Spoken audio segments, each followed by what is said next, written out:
In this video, I'm going to talk about the history of marketing and how it evolved. And I'm also going to talk about why marketing is so necessary, especially for the restaurant industry. And like हुन्छ नि मेरो रेस्टुरेन्टमा मान्छेहरू आइरहेछ I don't need marketing भन्नु is why that is so wrong especially in this era त्यसको बारेमा कुरा गर्छौँ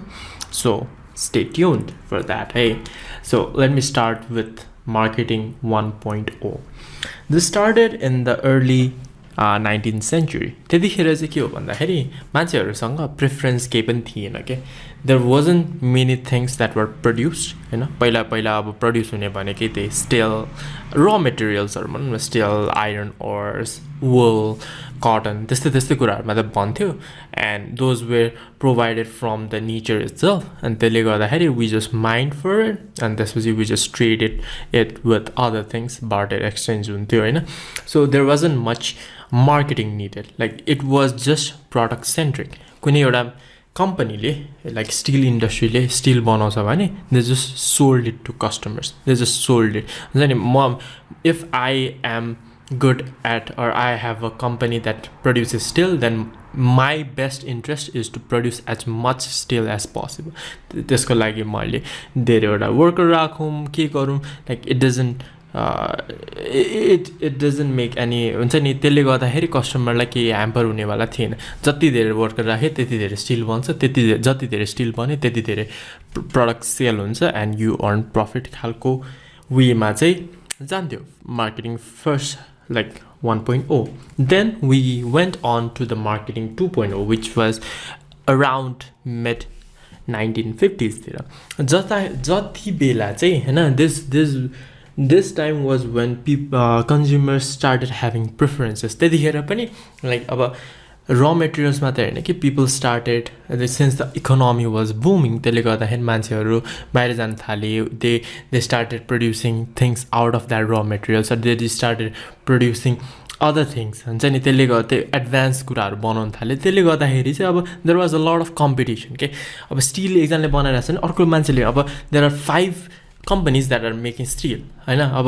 कन्ज्युमरसँग त चोइस भयो नि त आई क्यान चुज उसको स्टिल यसको स्टिल मेरो स्टिल यस्तो भन्ने हुन्छ नि त सो त्यसले गर्दाखेरि चाहिँ since people can easily substitute to another company or another product त्यसले गर्दाखेरि the marketing shifted towards consumers like कन्ज्युमरलाई चाहिँ कसरी सेटिस्फाई गर्ने किन चाहिँ मेरो steel is the best or किन चाहिँ मेरो रेस्टुरेन्ट इज द बेस्ट भन्ने खालको वेमा चाहिँ मार्केटिङ गर्न थालियो which is to satisfy the customers right then we went on to marketing 3.0 which is more value driven customer त आयो कस्टमरले किन्यो कस्टमरले मेरैबाट पनि किन्यो होइन but how to retain that customer आज पो किन्यो त भोलि पर्सि मन नपरेर किन्न छोड्छ कि like how do I keep that person in the line होइन त्यो पाइपलाइनमा कसरी राखिरहने कसरी त्यो कस्टमर चाहिँ लाइफ टाइम कस्टमर भ्यालु कसरी क्रिएट गराउने भन्दाखेरि चाहिँ now the marketing was more focused on retaining the customer so that he or she can purchase it every day अब रेस्टुरेन्ट इन्डस्ट्रीमा यस्तो गरी मार्केट गर्ने कि मान्छेहरू चाहिँ त्यो रेस्टुरेन्टमा फ्रिक्वेन्टली आइरहेको अरू ठाउँमा नगइकन लाइक भोक लाग्ने बित्तिकै या ग्यादरिङ गर्नु छ भने चाहिँ त्यही रेस्टुरेन्टमा गरोस् भन्ने कसरी त्यो भ्याल्यु ड्रिभन बनाउने is the marketing 3.0 now we are advancing towards marketing 4.0 right the 4.0 भनेको चाहिँ it is a fusion of online and offline marketing 1.0 देखि 3.0 सम्म इट वाज मोर अफलाइन हुने कुराहरू भनेको लाइक मान्छेहरू आफै नै स्टिलहरू किन्थ्यो उनीहरूसँग केही पनि डेटाहरू थिएन नि त like they couldn't just go in the internet and find out like कुन चाहिँ स्टिल राम्रो थियो they just had to trust like अब गाडी किन्नु छ भने सेल्स पर्सनले कसरी मलाई सेल्स पर्सनले जे भन्छ हामीले त्यही मान्नु त person because we didn't have the knowledge or we didn't have the data beside what the salesperson is telling तर अहिले due to the rise of internet we can easily search कुन चाहिँ which is the best restaurant for momos or which is the best restaurant for Thai यो सबै कुराहरू त अब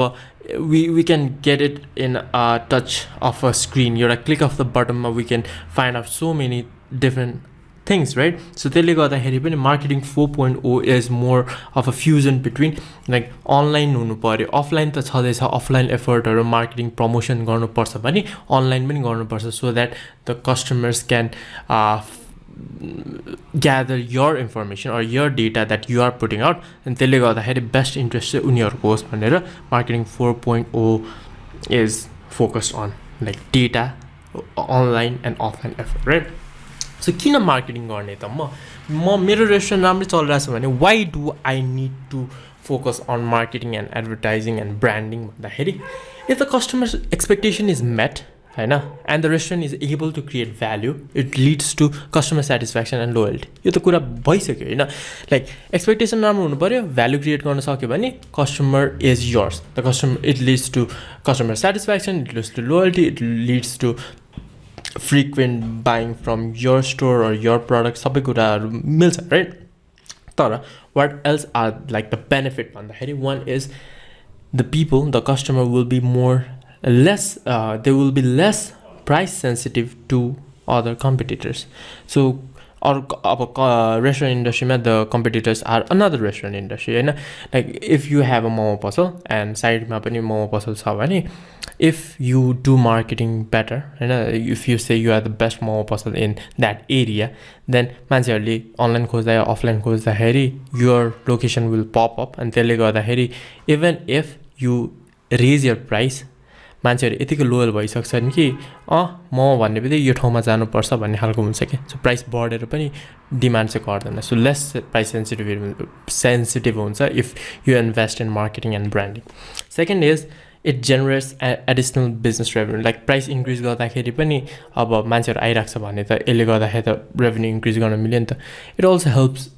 when the economy is not really good हैन, त्यतिखेर पनि अब मान्छेहरुले स्पेन्ड त्यति गर्न सकिरा छैन भने they try to limit their or restrict their spendings, right? So त्यसले गर्दाखेरि केही गर्नु नै छ भने पनि they will rather come to your store or your product or your service rather than other. So त्यसले गर्दाखेरि बिजनेस रेभेन्यू बढ्छ. अर्को इज मान्छेहरु फ्रिक्वेन्टली आइराख्छ भनेपछि त्यसले गर्दाखेरि you don't have to focus on too many people, like limited people, but if they come twice or thrice a week, त्यसले गर्दाखेरि त बिजनेस रेभेन्यू बढ्यो नि त. थर्ड इज रिपिट ट्रान्ज्याक्सन हुन्छ. लाइक यही कुरालाई त्यो गर्नु छ भने मान्छेहरुले किनिराख्छ त्यही स्टोरबाट त्यही प्रडक्ट त्यही service, and that leads to more business revenue, that leads to more customer satisfaction and loyalty. हो यो कुरा हुन्छ without marketing, like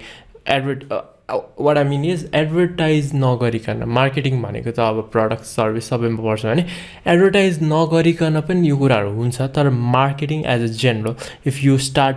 building your product, अब रेस्टुरेन्ट पनि अब रेनोभेट गरिराख्यो, मेन्युहरु चेन्ज गरिराख्यो, ट्रेन्डी अप्सनहरु लिइराख्यो भने it results in people knowing your effort, and त्यसले गर्दाखेरि मान्छेहरुले चाहिँ रिपिट ट्रान्ज्याक्सन गर्छ, रेभेन्यू बढ्छ, and you can be less price sensitive. So yeah, this was the video on why marketing is necessary and what is the history of marketing. I hope you gathered some information, or I hope this helped you to understand marketing a little bit better, right? So till then, next video is going to be about the trends. के चाहिँ ट्रेन्डहरु change भएको छ त from like early 1900s to mid 1900s to अहिलेको स्टेजमा how the trend has changed हैन, त्यसले गर्दा डिमान्ड र सप्लाईमा के चेन्ज भएको छ त्यसको बारेमा कुरा गर्छौं. Till then, enjoy, have a good day.